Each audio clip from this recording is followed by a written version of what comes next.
That's a tough question. I think other than maybe Keserato and Yuri, I'm not entirely sure who the other guys has to be. It could be many, but yeah, I started with picking those two, and then the rest should be fine. I mean, Cerrado, obviously, right? I think Cello is pretty good. IGL, maybe Fallen. Let's say, okay, Fallen, Cerrado, Cello, Yuri, and let's say Vinny. I mean, for me, the super team was SK Gaming in 2018 when Fallen, Coldzera, Fair, and Taco was playing together. And fifth players it was always like different players, but in my heart, I think FNX should be there. So that the roster in my heart, like deep. But nowadays, I can create some team, like for example, Fallen SIGL, Artes, Entry Fragger, Xerato, and Yuri, like Riflers and Thieves. They're gonna choose, so it's hard. The super team, I think it should be Keserato, Yuri.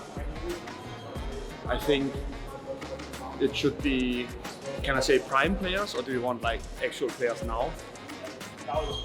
Now is better. I think I would say, who would you pick as off? I think Henny as off. Then I think Henny and Lucas, they're always in my heart.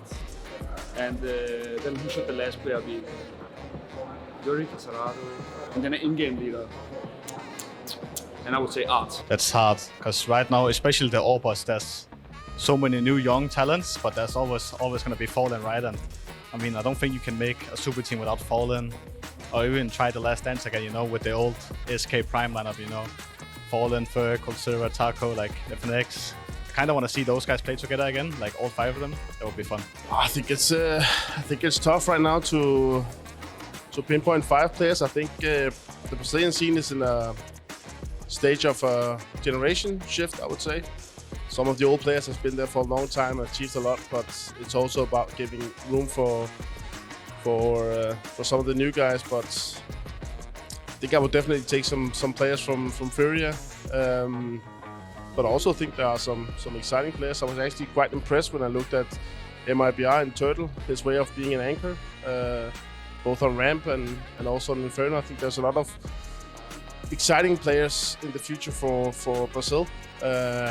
Just need some more time. I mean, there's no doubt that Counter-Strike and Brazil goes really hand in hand with a lot of good players, a lot of legends in the game. But as I said before, there's also time for the new players to come up.